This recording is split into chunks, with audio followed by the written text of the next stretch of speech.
Hello and welcome back to Tesla News. My name is Marian and I'm your host today, and I'm going to cover more exciting updates from Grünheide as well as Shanghai, because good news are rare currently in the world, and these are good news for Tesla. So we will look into that and some really smashing numbers for Germany.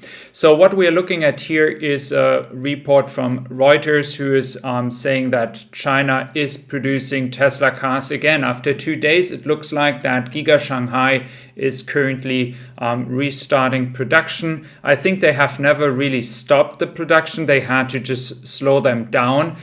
So now they are working 24/7 again. And this is a very good sign, especially for the Chinese market. And as we do know that Tesla has very strong numbers in February, despite having only 28 days, we could expect even higher numbers than February in March, especially as deliveries are much closer to its customers in China comparable to the European market. And this is also very good news, especially for the European market, as we have now the last chips that we are going to look at on their way to Europe. And now there's a big gap between China and Europe, where there are no ships currently on its way. So that is going to be very exciting to see when the next ships are on their way to Europe. Here we do see the RCC Classic still on its way to Zeebrugge, and then we have the Morning Carina and a different other ship, the name I forgot about, two of them in Southampton right now. So Great Britain is getting a lot of Tesla Model 3 and Tesla Model Y. These two ships might be still continuing to go to Zeebrugge. Looking into Germany, the last formalities, everything is going according to plan. It looks all good. But what is very exciting is that Tesla was just smashing the numbers in February, leading in front of VW, selling close to 6,000 cars. And that is before even opening this factory. Tesla has an EV market share of 21%.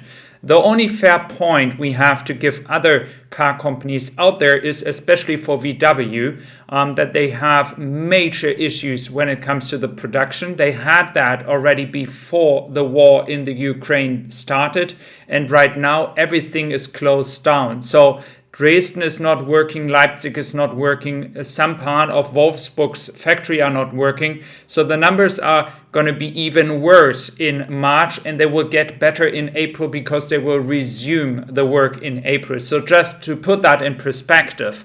But again, Tesla is just exporting cars, and I think it really shows what is all to come in the coming months. Until the next year, Tesla will take over the car market here in Germany. That is a clear sign.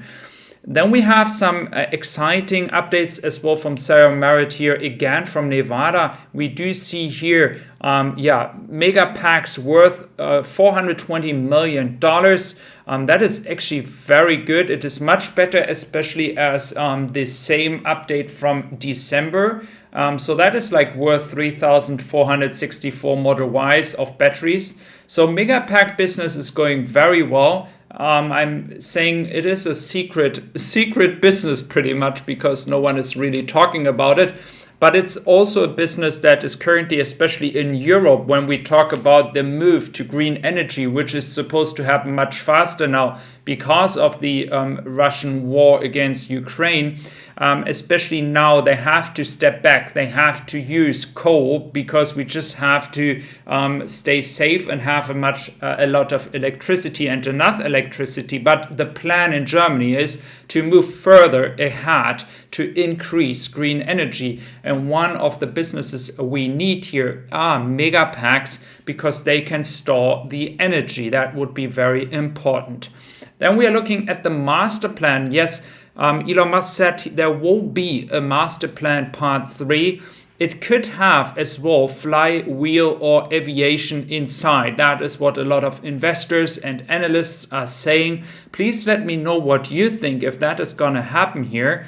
And if Tesla is deciding to go into that business, it could make a lot of sense because, of course, they have SpaceX, they have all these technological advancements in that field, and they can combine it with the Tesla universe and SpaceX universe, and then, of course, Starlink technology. So it could make sense to move towards that. The question is, when has Tesla actually the time to focus on such a product, which is not easy to build and of course needs a lot of testing. And I think we will see for how long ahead Tesla CEO Elon Musk is planning part 3. This one here is actually as well very interesting, guys, especially for the United States. We might kind of get a feeling that EVs are getting already a lot of share, but if you look at that, you clearly see the market share of new registration in January to December last year. And yes, Texas is a positive surprise now. I never expected Tesla's going to be like that, but 6% is very good for such a big state. Of course, California is out of their mind. But you see, when you look at all the other states, that is hopefully going to change soon, that you get at least over a 1% barrier here. That would be a success as well. So very, very excited to see what the Austin factory and the effect on the Central America, some people say I say that wrong here, but the center of the United States, that the positive effects are going to come with the Model 3 and the Model Y in America. So again, we do see that there's a lot of work to do. Some people might say, well, this factory is way too big. No, it's not way too big. If you look at the potential sales that they can do and how much time it will take to have 100% EVs for new registration, and that would not involve the current fleet that has to be changed as well. So there's no big factory. You can even build twice as big the factory here, and it will be very important for the market. Then looking into the price segment of 250 to 300K in Chinese currency, you have the market here, and you see the Model Y in this area is clearly leading the market in front of BYD. BYD here with 2 models in the top 3, and then some more models down below. So if you combine that all together, BYD is leading the market. But Tesla is way behind, not too much behind, to be honest with you. And of course, they only have 2 models, and they're currently not focusing 100% on the Chinese market. That is also what you have to put in perspective. So thank you very much for being here today again. I really appreciate your time. If you want to support me, you can do that over my podcast, Tesla Supply, which is nevertheless in German. So thank you very much and have a nice weekend. Bye-bye.